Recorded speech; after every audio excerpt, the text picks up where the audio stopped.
In a small office park, about 35 miles away from downtown Manhattan, Liang Long and a group of young Chinese entrepreneurs are busy at work, trying to take on the used car industry. Our company doing the same as Alibaba. There are more than 5,000 Chinese students in Long Island, just Long Island. More than 70% Chinese students has car. As one of a growing number of young Chinese online and technology entrepreneurs cropping up in and around New York City, Liang believes that with a surging number of Chinese students coming to the U.S., his auto resale company, GoodbyeDealer.com, not only can leverage a growing market, but perhaps more importantly, challenge the fundamentals of the car buying process. They can shopping car online, like you shopping a book on Amazon. In Manhattan, Daniel Lee sees a similar opportunity in the U.S.-Chinese market with second-hand clothes. So we have done a user research. 30% of our average users' closets, they no longer wear their clothes. So our app is trying to solve this problem. You can snap a few pictures of the things, the clothes that you no longer wear, and then you can upload and list that on our marketplace for less than 60 seconds.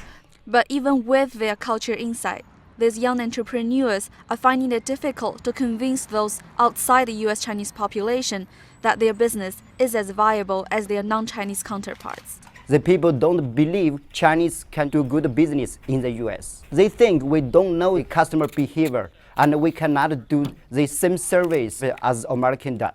Simon Chen and Hendrick Lee, two Chinese capital venture investors in New York City, say there is an anxiety surrounding these cross-culture ventures. We're not really local anywhere, right? We're not local when we're in Asia because we went to school in the US.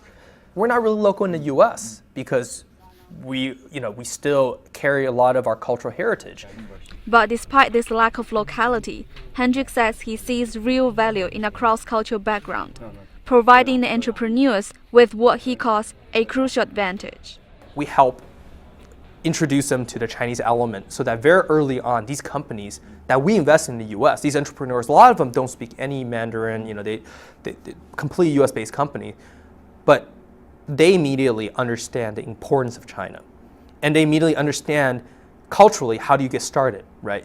Early on, if you think about the market as an international one, your company will grow differently. But the internet is becoming an increasingly crowded place. So regardless of whether they're trying to sell used cars or clothing, the question for these young Chinese entrepreneurs isn't necessarily if culture insight serves their business ideas, but whether that culture insight actually matters to consumers in a digital marketplace. Sophie Jiang, Financial Times, New York City.